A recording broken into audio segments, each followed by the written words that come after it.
Welcome to the IRONEDGE podcast, the podcast about unlocking your full potential inside and out of the gym. This podcast is presented by Cerberus Strength USA, and you can save 10% on your order right now with the code IRONEDGE.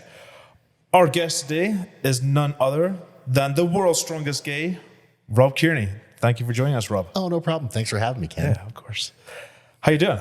I'm doing great. Yeah. Feeling good. Body feels good. Life's good. Everything's good. Can't really complain. Well, I mean, that's good because no one would listen anyway. Yeah, exactly. So give me a little bit of an update. And I know last contest with the Arnold, I know you're taking a bit of time off, rest up, recover some injuries and stuff like that. Give me a little update. Yeah, so going into the Arnold, that was actually the last time we really hung out, was that training session right before the Arnold. And to be honest, I was kind of at a point with the sport and with how I was feeling that I just wasn't enjoying what I was doing. Training was more of a job than it was fun. And I think when you get to that point, that's kind of like the realization that it's okay, you know what, maybe we need to take a step back after this show and get back to why I love doing this in the first place. I got really big for the Arnold. I was pushing 300 pounds. Yeah, you're pretty large when I saw you. Yeah, that's the first time I'd been that big since 2018. And I was strong as hell. Obviously had great performance on the log and the deadlift, but all the other events were lacking a little bit. So decided that, in order to one, mentally get excited for strongman again, and two, just let my body heal and focus on a different aspect of fitness for a little while, it was going to be best for me to step away, not compete for a few months, and just completely change up my training and everything like that. Since the Arnold, really worked with, my nutrition coach, Nathan Payton, got down to 268 from the Arnold, so under 270 for the first time in a few years. Body felt good. We were prioritizing, just having fun while eating, but just really limiting the calories to the point I was eating 1,600 calories a day. Dude. So that was really tough for the first few weeks. I remember, I think it was day 3, I texted Nathan and I was like, I need to remember what it's like to be hungry, because I've been working with him for 3 years and I've never been hungry since I've been working with him. So that was it. The first couple weeks were tough, but then you kind of find your groove with dieting and being okay with that. And it worked out awesome. Also, after the Arnold, I ended up making a coaching change, and now I'm working with Shane Germain and MST Systems, and kind of really we've taken a very different approach to the training I've done in the past, where, kind of shifting away from just prioritizing pure strength and now becoming an athlete again. And that's been super fun for me. Doing things that I haven't done in almost a decade, honestly, and just having a lot of fun with all of my training sessions. And, we just kind of started picking back up to get ready for the Strongman Open coming up in Cardiff in the World Deadlift Championships, September 2nd. So starting my first peak with Shane, increasing the calories a little bit. I'm back up to the mid 270s right now. And this is kind of the body weight where I want to stay at for my competition season, just because I feel like this is a really good place where I can still stay fit and get stronger. Mm-hmm. So I know you said you're starting your peak.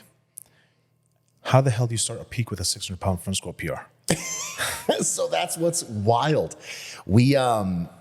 The program that Shane has me on is just one of these sneaky ones where, it was progressing, but nothing was that heavy. We were doing kind of I call it a bastardized triphasic training. So we had our eccentric portion, our pause portion, and then our concentric portion.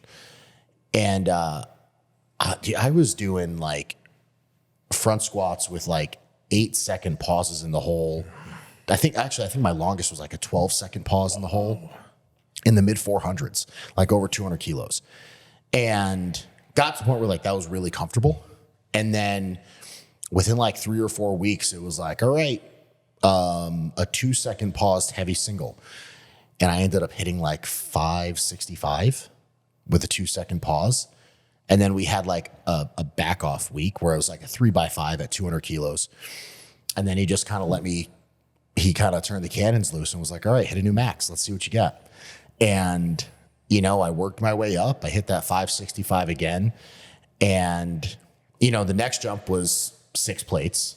So 585. But I was like, if I'm going to go there, might as well throw on an extra 15. Yeah. And hit that 600. And man, it felt really good. It was like, could I have gone maybe 15, 20 pounds heavier? Yeah. But I still had a log press that session. So called it there and like super, super happy with a massive PR. Yeah. And also being in the lower body weight. Yeah, I mean, I think that's the biggest thing. Like, we've seen you gain weight. God, the last time you were probably this weight was probably 2017 when we competed in Indiana. Yeah. And then, like, do you feel like, your lower body weight is now going to, say like your grip, for instance, do you feel like you'll probably carry over to there, maybe not holding as much water, or what do you think with that one? That's what I'm really hoping. Obviously we know my grip has always been kind of an issue, which is, it really only became an issue once I started competing as a heavyweight. Mm-hmm. When I was a 105 athlete, like my grip was always good. And I think it's just mainly because like those weights were manageable at that weight, right? Like doing a 330 farmers was routine, and that still is. Now with guys getting so strong and the weights getting so crazy, yeah, I can hang on to 400 pounds a hand on a good day, but that needs to be a regular occurrence. So I'm hoping being a little bit lighter and having a different focus in my training, with what Shane has me doing, I think it's going to put me in a better position, leading into this coming season, depending on what events we have at the upcoming shows. Yeah. I mean, it makes complete sense. How are you, we've talked training a little bit. How's life? Like, how's, I know we spoke before we got on air about, like, you go back to work and stuff like that. Are you finding like the balance again with that, or how's that been? Yeah, I'm really fortunate to have a couple of great jobs. Mm-hmm. I work full time as the head strength coach for HWPO Training, which is, owned by Matt Frazier. And, not only with writing my own program for that company, I also coach our elite athletes, our CrossFit Games athletes. That's, it's 90% a remote job. Mm-hmm. And as long as I'm kind of doing my job, doing my customer service stuff and hitting my deadlines for programming, it's pretty hands off, which is really great. The way we do things with that program is very different than most online training platforms, right? Like, you pay your $40 a month to get this program, but then you also get access to each of the coaches for questions and form checks. And, so it's for what you get for $40 is pretty wild. And along with doing that, I still work full time as an athletic trainer at a high school. So it's nice because as an AT, my work day starts when the school day ends. So I don't go into work until about 1:30, 2 o'clock in the afternoon anyway. So it gives me the entire morning to get up nice and early. I'll do my customer service stuff for HWPO and any programming stuff. Usually train mid-morning, usually around 9 a.m. I get into the gym and start training. Finish training by 11:30.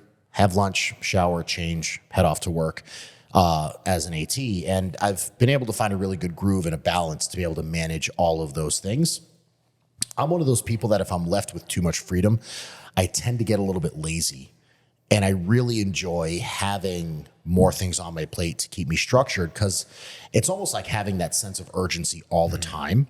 And I don't let it get to me in terms of like increasing my anxiety levels, but it just puts that little bit of pressure on me to let me know like, hey, you know how much time to just sit down and relax? You have this, this, and this to do today. So let's get after it and make sure we're hitting everything we need to. And I feel like it makes me, one, a better husband to Joey, a better employee to where I work, and also a better strongman, because I'm able to focus, like hyper focus on what I do.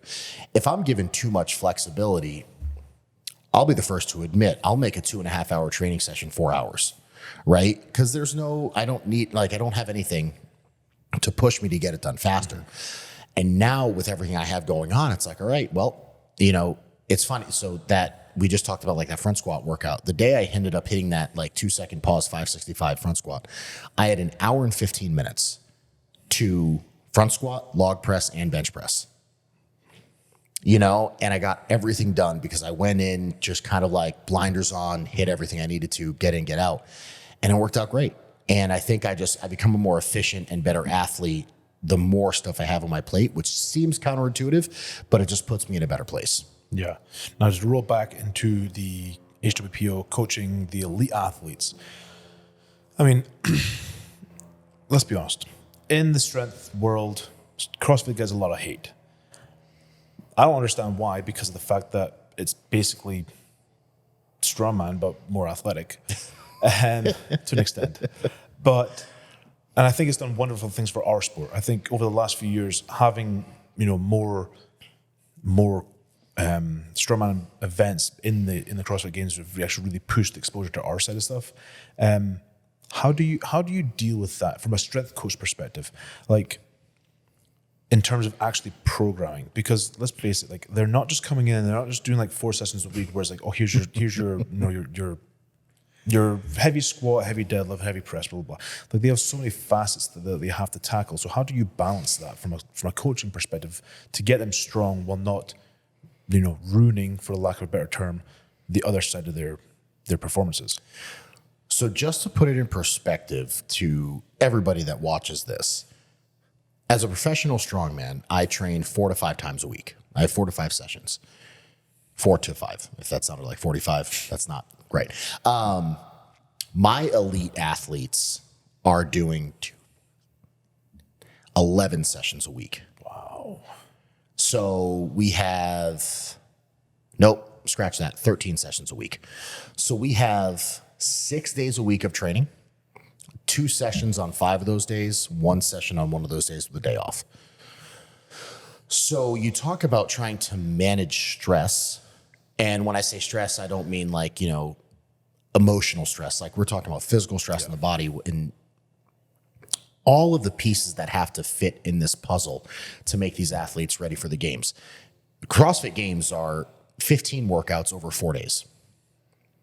On an average year, we will know 8 of them a week before the CrossFit Games happens. The rest of the workouts we find during the weekend of the CrossFit Games. So it really is the way I describe programming for these athletes. It's like putting a puzzle together and all the pieces are white, right? Because there is so much unknown and unknowable of what our athletes are going to face. My job as a strength coach is honestly right now it's a little bit more hands off now that we're about, 3 weeks away from the CrossFit Games or so. Yeah.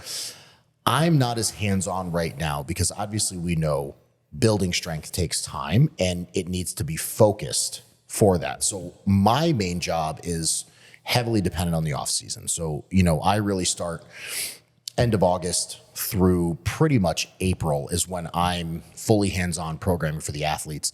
Right now, it's more of like implementing some strongman stuff every single week into their workouts because the strength is already built. Now we're making them CrossFitters. And to see what they go through in terms of, every single morning, they typically start off with some heavy barbell stuff with Olympic lifting and some deadlifting, squatting, stuff like that.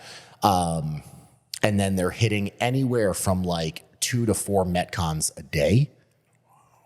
And then they have skill work as well. And that can be gymnastics, it could be strongman, it could be anything like that. Their Thursdays for our athletes are our low impact days. So those are usually like the days we go to the pool, we'll hit a swim workout or some bike stuff. But it's really just, I've learned so much as a coach over the past year working with these athletes because with HWPO, we're really fortunate that obviously we have Matt at the helm, the best to ever do CrossFit. But what also makes him such a great coach is he recognizes that he's not always the best person to program certain things for our athletes. That's why he pulled me in as our strength coach. And then we have Amy Everett, who is our Olympic lifting coach. Amy is Maddie Rogers' coach. She is the first female Olympic lifting coach to coach at the Olympics. And being able to pull all these experts in their fields to make sure we're getting the best for our athletes to give them the best output. And, it's really exciting. We have, I think, about 15 athletes competing at the CrossFit Games. We have 8 in the open division, and then the rest are spread out across adaptive and age group as well. So it's going to be a hectic weekend at the CrossFit Games.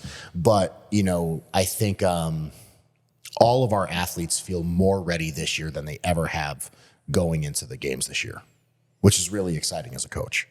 Yeah, and that's the thing. Like I've always said with strongman, like specifically about competing, that if you stop learning from a contest, you failed yourself. So then to be able to learn from a coaching's perspective and see all these like unknown pieces and how it fits in, and to build out an even more rounded athlete, it's pretty interesting to me. Yeah, and I think like one of the most impressive things, and I will stand on this grave forever, that in my mind, CrossFit athletes are the most impressive athletes on the face of the earth. Are they the best at one thing? No, but they are amazing at almost everything. Yeah. We look back to the CrossFit Games last year, they had a 1 rep max sandbag to shoulder. What people don't realize is they had 2 hours notice of that event. And for the men, they are drug tested athletes, most of them weighing anywhere around 190 pounds. The men picked up a 340 pound sandbag to their shoulder. The heaviest they had in the warm-up area was 200 pounds. The women, Danny Spiegel, lifting a 250 pound sandbag, the heaviest they had access to was 160 in warm-ups. So all of their learning happened on the competition floor. Then the next day, there was an event where they had to yoke walk 65 feet, front squat a barbell, deadlift a barbell, front squat, then yoke walk back. The women's weight on the yoke, now again, most women in CrossFit are anywhere from 5'3" to 5'6", typically averaging around 150 to 160 pounds. The women's weight on the yoke, I believe, was 485. The men's weight was 660. Like these aren't small weights for these athletes. Not to mention they're walking it down. The women had a 215 pound front squat, but they had to clean the bar from the ground. Then a 300 pound 15 deadlift for 3 reps, back to the barbell for a front squat, then yoke walk back. The guys was 660, 315, clean from the ground, front squat for a double, 405 deadlift for a triple, back to the barbell for a clean front squat double, and then the yoke walk back. And these athletes are finishing this in under a minute and a half. So the fact that they can just get thrown into these situations where one of the first workouts of the weekend they had was a 25-minute workout, 30-minute workout, or even longer, and then thrown around these crazy weights for short distances like we do in Strongman, their adaptability to just jump into those things without question, without fear, and just do them exceptionally well is so cool to see. And it's inspiring to me as an athlete. Do you feel, like getting back at the strongman side of stuff, do you feel that there's any, I don't want to say potential, but like, how do you feel like that would do in strongman? Like, say, take for Worlds, for instance, and obviously you know firsthand, as do I, with not from an athlete perspective, but from working Worlds. Like when we went to Sanya in China, we didn't know the events when we packed the containers. We didn't know the events until we actually were there.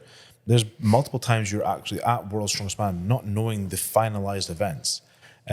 Nowadays it's a bit different, but for a long time it was, hey, this is what we got for you. Or loading medley. Now you find out, we go to the boneyard and find out what the implements are. How do you think like that type of contest would do in strongman? Do you think I feel like people would be like outraged, like, oh, I need to know the events. Like everyone in strongman seems very, and don't get me wrong, love strongman. Been doing it almost 20 years. We've both got our livelihoods from strongman. But I feel like we think about things far too much. I feel like there would be an outrage if you try to do something like that. Yeah. I mean, there's a contest that's happened here, up in New England, where they've tried to do like a mystery contest, and it gets barely anybody to sign up. I think it's a double-edged sword. I think it's great from a all-around athlete perspective to be ready for anything. I think the athletic trainer side of me, when we're looking at injury prevention, because of what we do is so heavy. Yes. I think there does need to be some give and take. Perfect example of this is World's Strongest Man 2019. We had the giant medley, right? So it was a farmer's walk into 2 yoke walks. We knew that event was happening, but we didn't know how heavy it was going to be. Well, we show up, the farmers are 330 a hand, that's fine. First yoke is 1,100 pounds. Second yoke is 1,600 pounds. When you're getting under a load like that, obviously, any misstep, things can go wrong very quickly, resulting in catastrophic injury. So for an event like that to be an unknown isn't fair. Yeah. If we're talking about log for reps, deadlift for reps, some kind of medley, hell yeah. Don't tell us. Show up. Here's what you have. Get ready to go. There's been events in CrossFit where they literally didn't know what they were doing during the event. So what happened was they literally got told to line up, and the first implement was a ski erg. And they said, your judge will tell you when you're done. Wow. So you go into that event, you don't know if it's a 250 meter sprint or a 2K or a 5K. So you don't know how to pace it. And then you're looking down the line and you're seeing, okay, there's a box. Maybe we're doing box jumps. Maybe it's burpees. There's a dumbbell down there somewhere. You don't know what the next thing is. Like there's been events in CrossFit that have done that. So I don't think we could do that for strongman just from a scoring implementation, because the things we do are so short. But in terms of saying, hey, in an hour, you're doing a carry and load medley. Here are the implements. Here are the distances. Yeah, I think that's fine. Except when we're talking about like potential max lifts, right? Like I think what CrossFit did with the sandbag, yeah, that was cool, but it is on that line of being a little bit sketchy. When you're talking to guys like us that have the potential to lift a 500-pound sandbag to our shoulders, or maxing out a deadlift and doing these bigger max lifts, there is so much little room for error that would result in really bad things happening. I think long answer. I think to wrap it up, there is some ability to do that in this sport and do it really well to keep things exciting.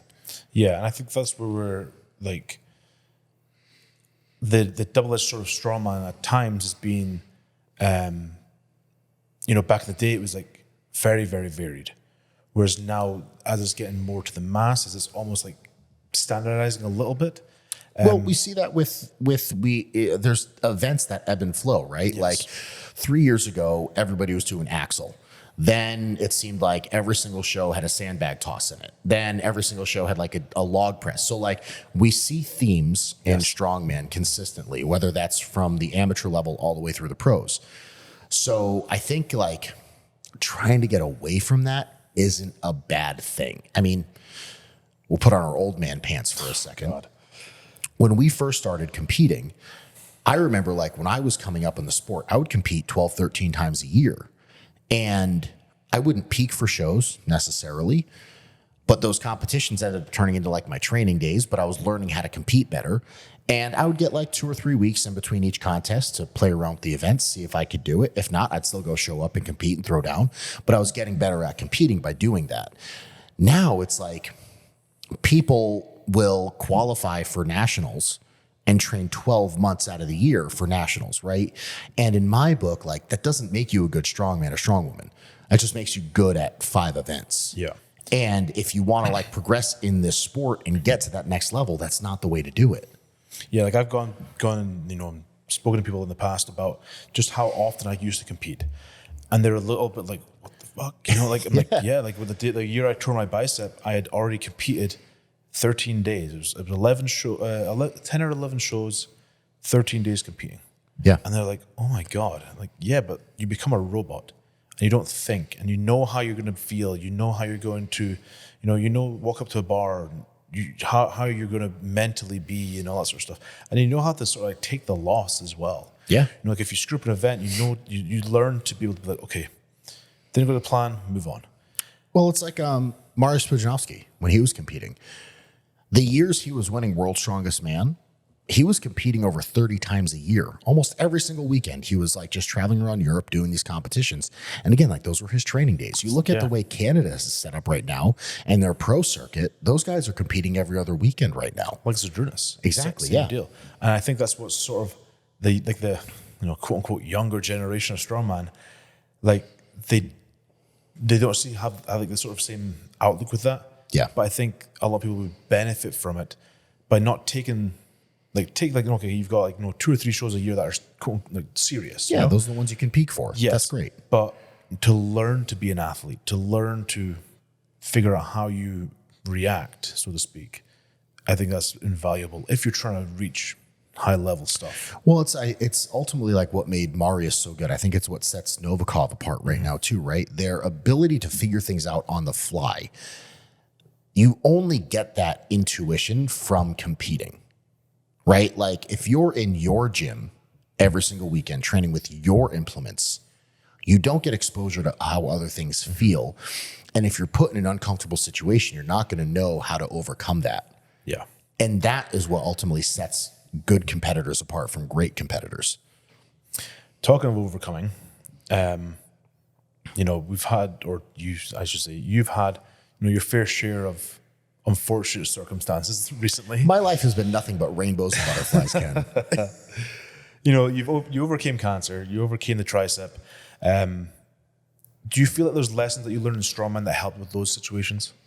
Yeah. To me, it's like I think back to like when I started this sport, and I've told this story a bunch of times, but like I was never good at Strongman when I started, right? Like I took dead last 8 shows in a row.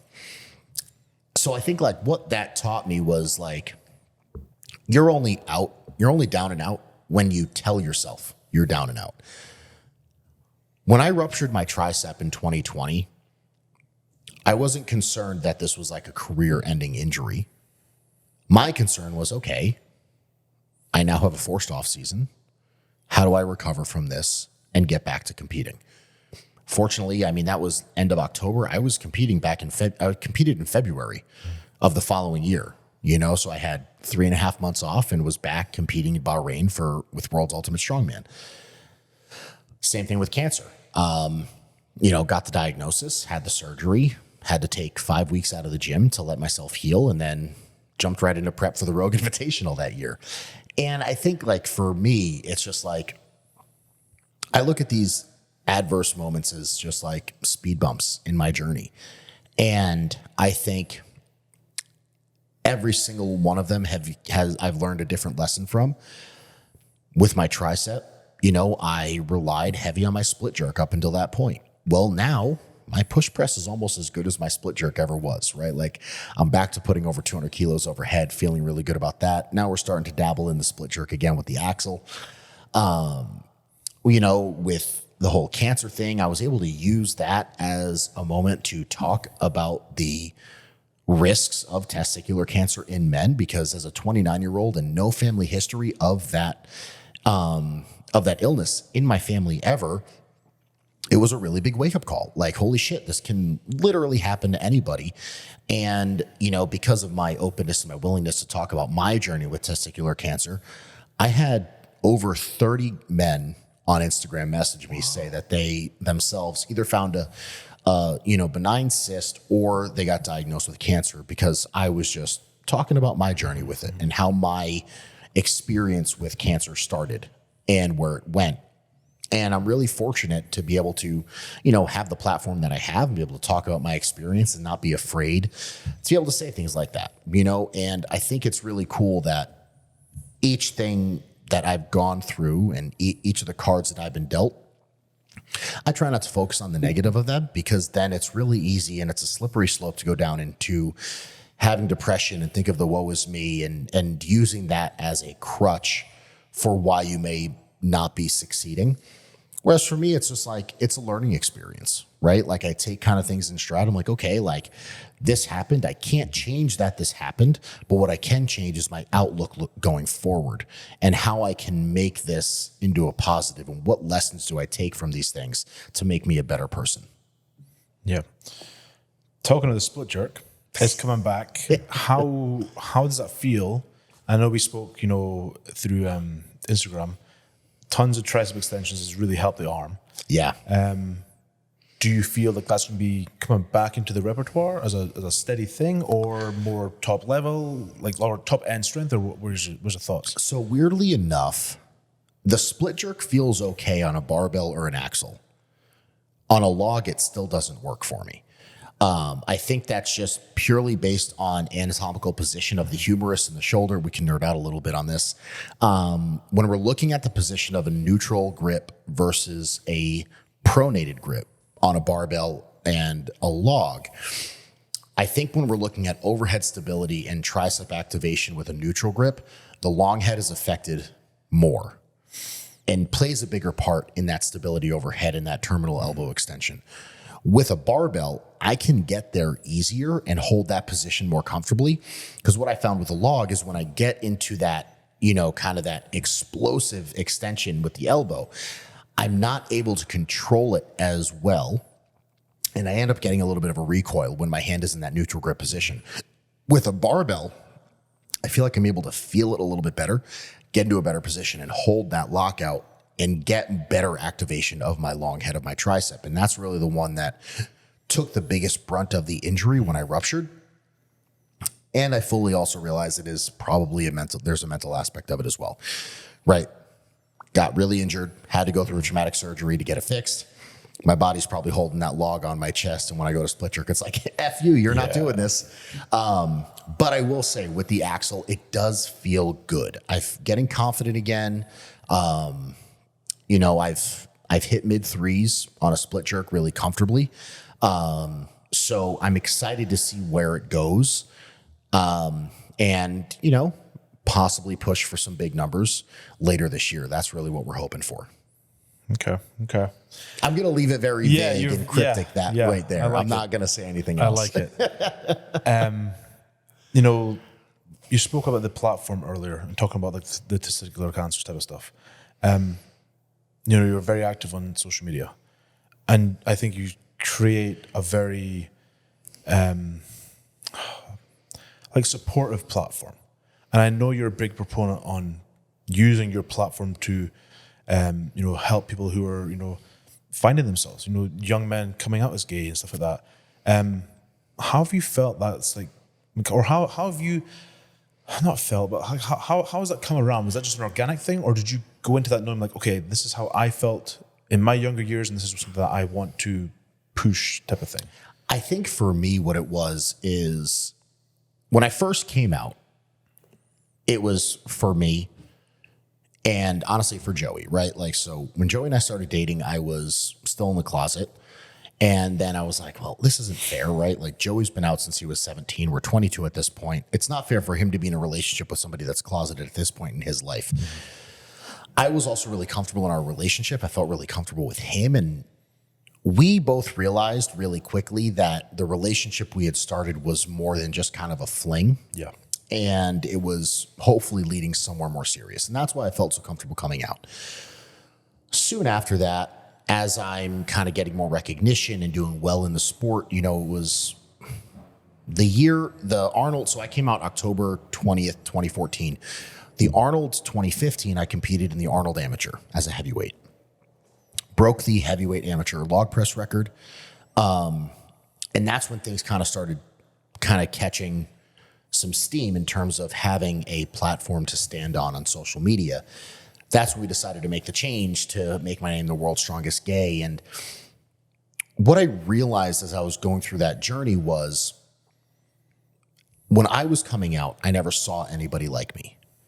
And having some kind of representation, especially in strength sports, to see a strong gay man doing well in strongman, having a really strong relationship with his partner, was really important for people to see, because we what our ultimate goal was to show everybody, gay doesn't have to look a certain way.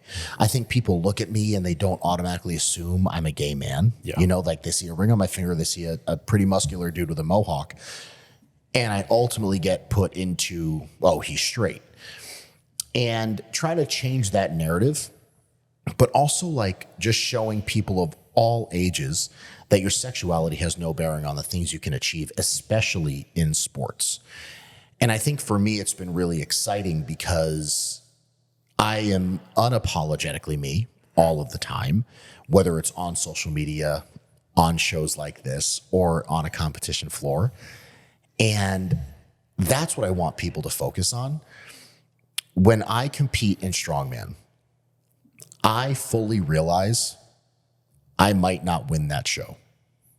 I'm okay with that, right? I'm not going to be the guy at the end of my career with all the trophies and all that stuff, but I will be the guy everybody remembers leaving that competition.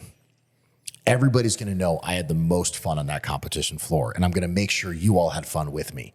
And that's really what I want people to understand, right? Like if you had told me 15 years ago that I'd be doing this at this level, I would have told you to go fuck yourself. There's no way.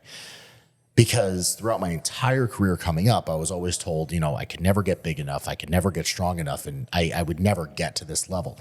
And here I am doing the coolest shit in the world as a career. So being able to like spread that message and also just be unapologetically me is something that has come really natural to me. And I think it's just so important for people to be able to see other people like them doing the things that they want to do, because until that person breaks through that glass ceiling, you don't think that it's possible. Yeah, and it's very interesting to me because like we had Steve Tripp on the show a couple of days ago. We filmed that episode, and we were talking about like how there's so much negativity and BS and all that sort of stuff on social media, sort of based on the premise that he's different. He's not, or he or she, is not different, is different and not doing what I'm doing. And it's just I don't understand it. Steve didn't understand it. The amount of negativity that you deal with on some of your stuff is it blows my mind. Or even like when we post on Cerberus, it's mind blowing. And I struggle all the time to really I haven't wrapped my head around it. And I don't understand. I just don't get it. And obviously, like, I'm never going to understand. I can never walk in your shoes. I'm a size 12, so you might be able to fit. I can actually fit in your shoes. But it's just one of those ones where I'm just like, I shake my head and I see to Michelle, I'm like, I just don't get it. I mean, how do you deal with that level of stuff? Or that side of stuff, I should say. When I first kind of changed my Instagram name and was, really promoting myself as an LGBTQ plus advocate, it definitely did get to me at first, because I was like, oh shit, like, one, I never expected to be a person to have a platform in the first place. But now here I am, and I have a social media presence, and I'm putting out this information and promoting myself and my relationship and all this stuff. But what I quickly realized was there was no bigger middle finger to all those people that were talking shit about me than my success. Mm-hmm. And whether that success comes in the form of sponsorships and travel opportunities or wins and podiums, I think people get angry because they have a preconceived notion of what a gay man is. I break that mold at almost every single stop. And when they see a gay man being more successful than them at something they do, they end up getting angry about that because they don't understand how that could be possible. So when I get hate messages or comments on my stuff and, some page posts about me and, whatever the case may be, I see most of those comments. But for me, it's like, all right, cool. I'm just going to use that as motivation every time I step into the gym. And like I said, it's like ultimately my success is going to hurt them worse than me saying anything back to them on social media. And that's really just kind of the mindset I've tried to take ever since then. I try to celebrate the wins and I celebrate the people that are supporting me and giving me that love and acceptance on social media. And then I just kind of let the other people, all the hate, just kind of fizzle away, because at the end of the day, those people are going to be forgotten, but I'm not. Yeah. I mean, that makes complete sense. Do you feel like your reaction and taking that approach has actually allowed you to connect more with your audience as well? Absolutely. Yeah. And because I think the cool thing is I never have to go to bat for myself against those people. My audience is the ones that do that for me. Yeah. They're the ones that push back against the bigots and the hatred. And, I also, if I do ever engage, and there has been moments where people have asked questions that have sometimes seemed to come from a hateful point of view, I always try to go from an angle of education, right? Like, I want to show these people, like, listen, obviously I post a lot of things about LGBTQ plus rights, right? Because especially here in the US right now, things are not great for the LGBTQ plus community. Over 500 bills just this year have been put in through state legislature that are anti-LGBTQ plus. And my goal as an athlete who has this kind of platform, yes, I'm going to show my training and show everything I do in the sport. But because I have this platform, I feel like it's also necessary for me to bring light to the realities of the community I'm a part of. And that's what I try to do when people are like, when I post things about, wanting equality, everybody's like, well, you can already get married, so it's equal. Well, that's not the only thing that's not how we justify equality. One, there's a difference between political and social equality. I just at the Arnold this year, Joey and I were walking down the street holding hands and somebody screamed faggot at us from a car driving by, right? Like that doesn't happen to straight people. Yeah. And bringing light to situations like that, I just try to I never try to get too defensive. I just say hey, I appreciate your comment. I see where you're coming from, but here's what reality is for people that live this every single day. And as long as I take that approach, I just try to open people's eyes a little bit more to the inside of what I deal with from my side of the table. Have you seen a shift since you've tried to do more of that educational side of stuff?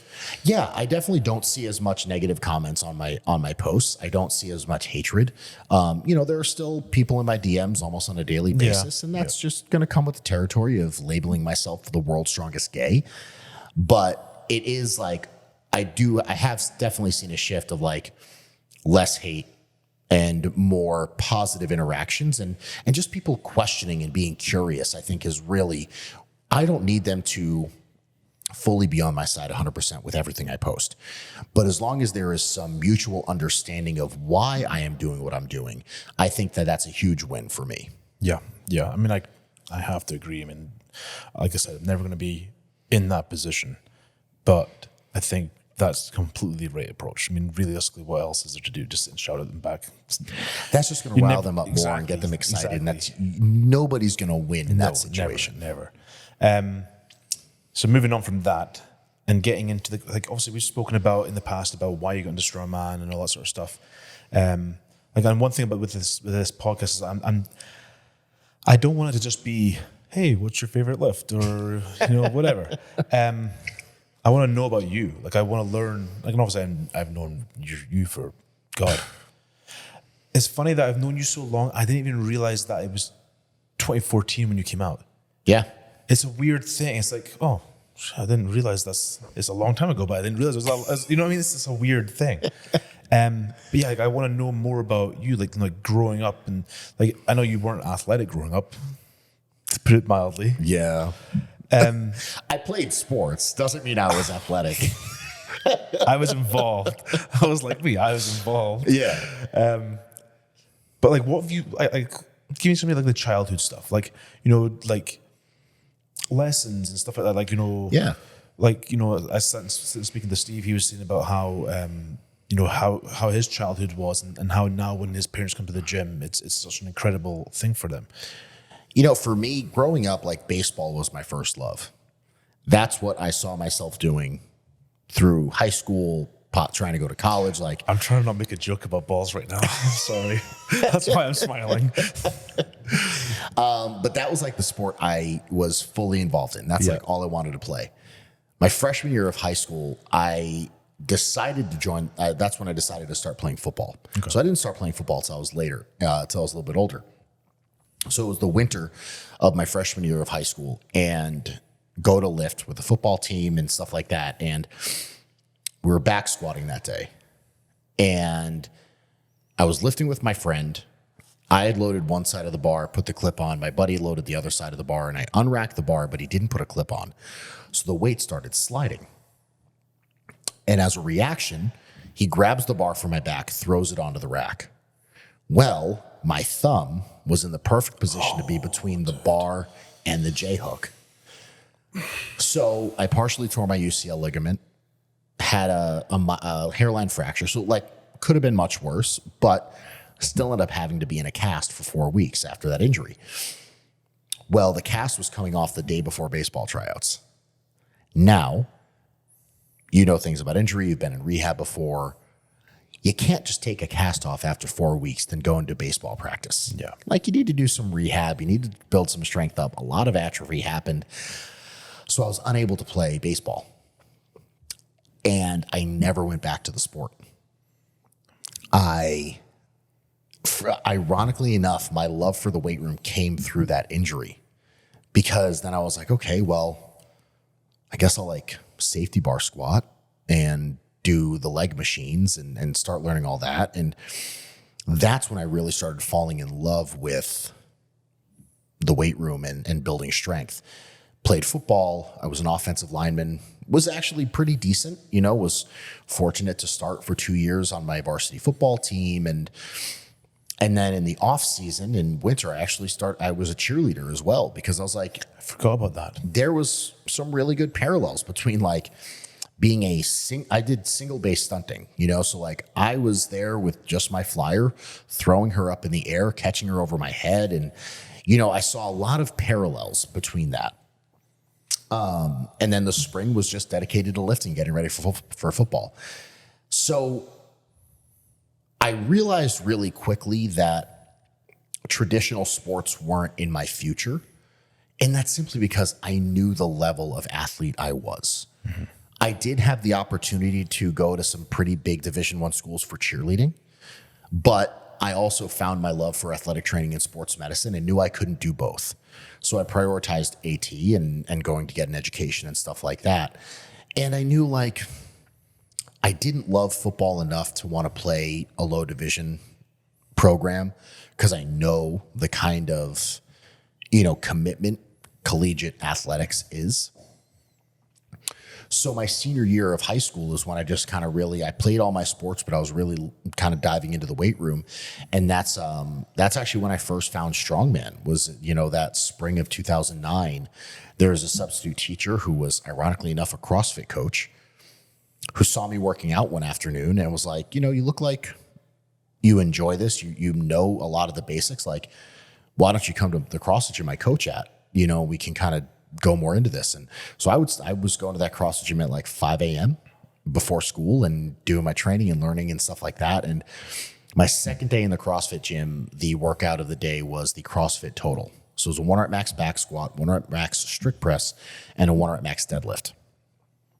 And I deadlifted 506 pounds. It was the biggest deadlift the gym had ever seen. And it was that moment that both the owner of the gym and that coach were like, we should do something about this. And sure enough, I walk into the gym next week, and they're like, it was a Tuesday morning. They're like, hey, there's a strongman competition on Saturday.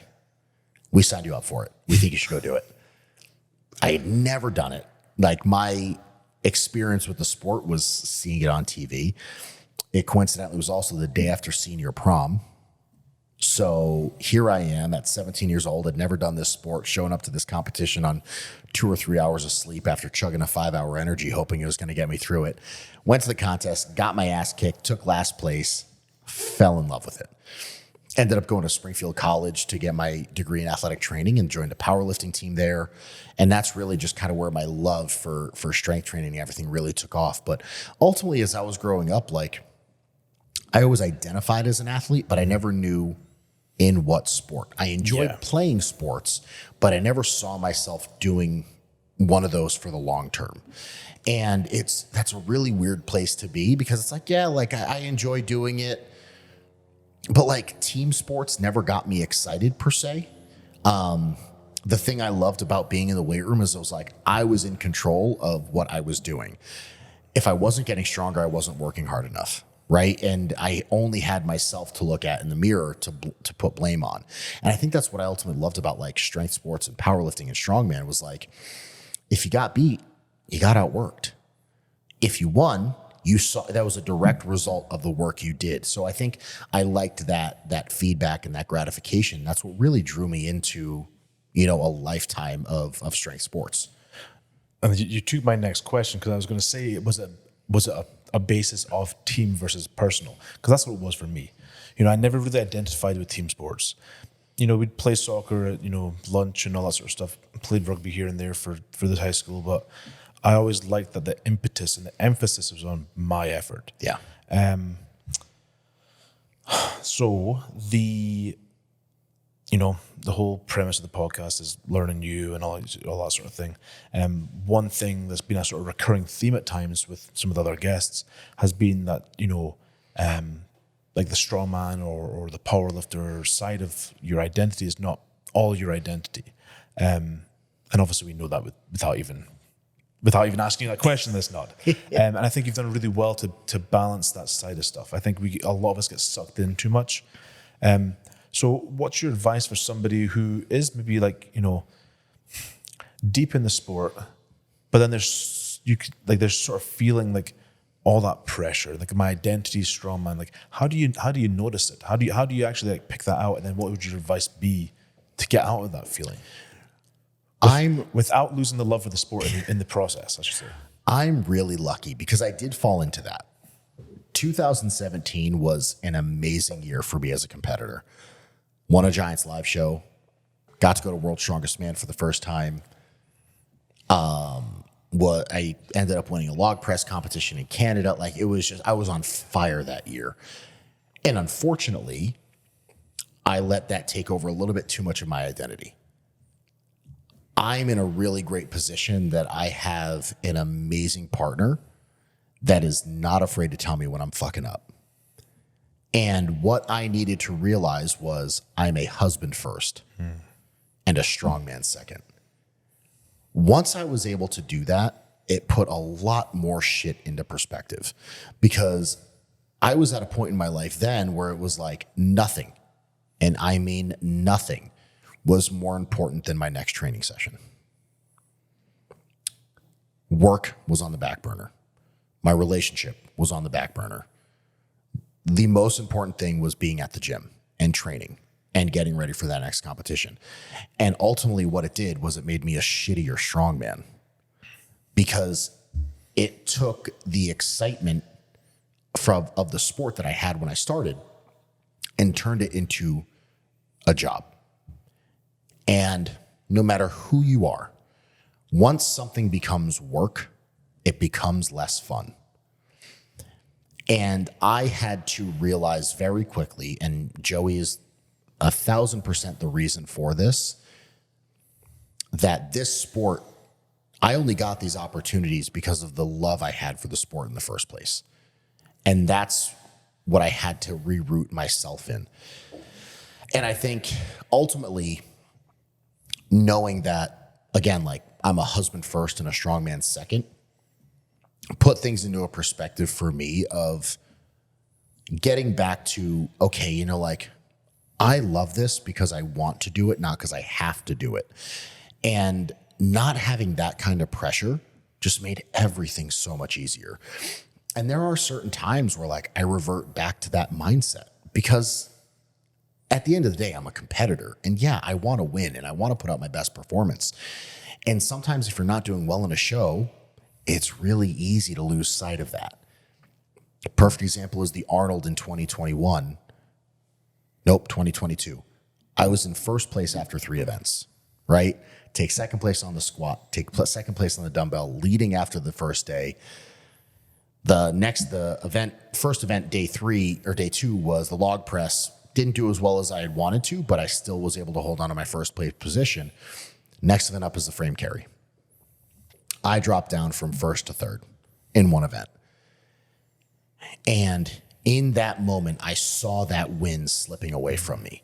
And I started to spiral into that deep place again where I was becoming more introverted, kind of going into my shell and putting that pressure on of like, fuck, there's one event left.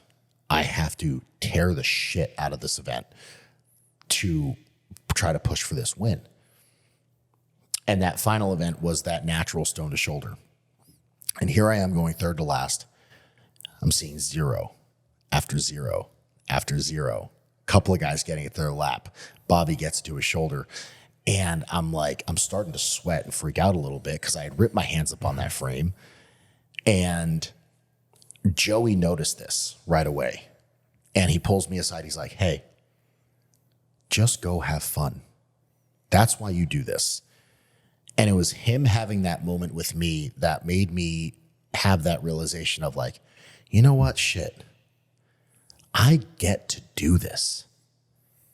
Like, I am so fucking lucky to be able to step out onto this competition floor. Like, I'm one of the 10 guys in the world that gets to compete at the Arnold Strongman Classic. How can I be pissed off about that?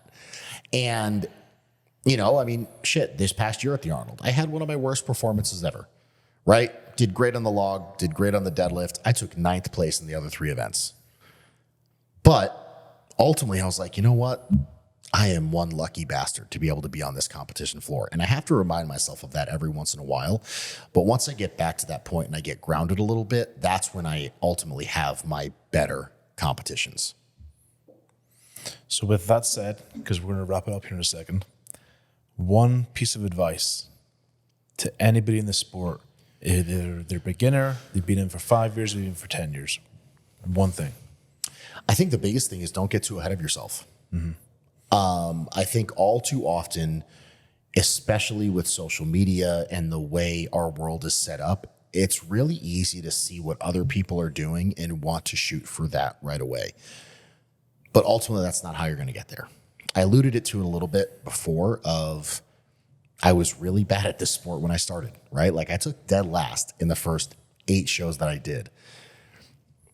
But what I needed to do was like set these small goals that I knew I could hit that kept me on a path to where I'm at today.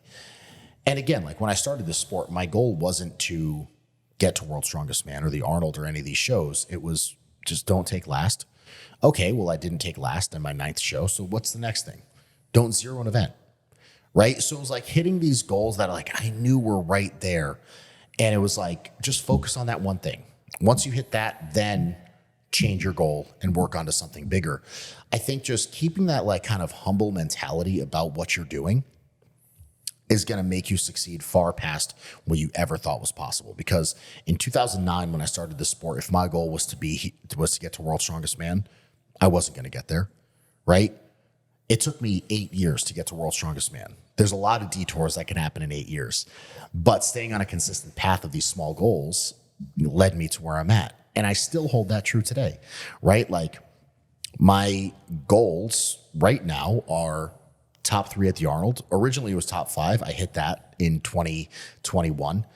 So now or 2022, top 5 at the Arnold, top 10 at World's Strongest Man, top 3 at the Arnold, top 10 at World's Strongest Man, top 5 at Rogue Invitational. Those are my 3 goals. Well, and I guess it's the first time I'm saying it publicly, win America's Strongest Man this year. Right? Like those are my goals. And those goals aren't going to change until I hit one of them. Right? And then I can make some adjustments and change. But I think regardless of the level of you're at, having those goals you know you can hit, that you know are within your reach, is what is so important about keeping you on track and getting you to a point where you're happy with where you're at in the sport. So I think the nicest thing that you said with that lesson or advice is of not getting too ahead of yourself is that it can literally apply to every single little aspect of life. So I want to ask one question before we wrap it up. One goal that is not strongman based. I want to retire by the age of when I'm 55. From the sport or just in general? In general, no, in life. I think what I've been able to do with this sport is I take that same mindset and apply it to life. And while that is like a long-term goal, setting myself up with the tools I need now to make that reality.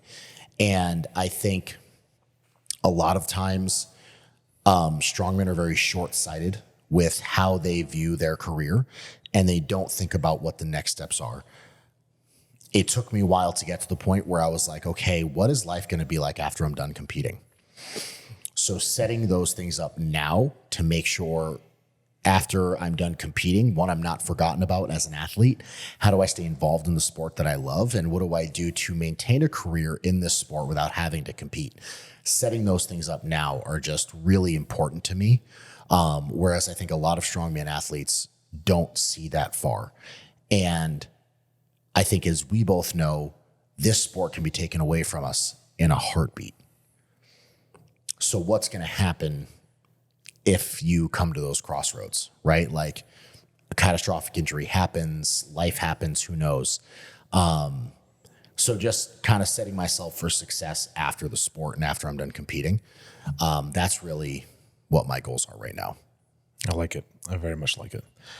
So tell everybody where they can find you, and then let's go deadlift. So you can obviously find me on Instagram at World's Strongest Gay. I'm on Threads now. We were just talking about that earlier. Facebook, Pro Strongman Rob Kearney. Feel free to check out all of my programming options with HWPO at hwpotraining.com.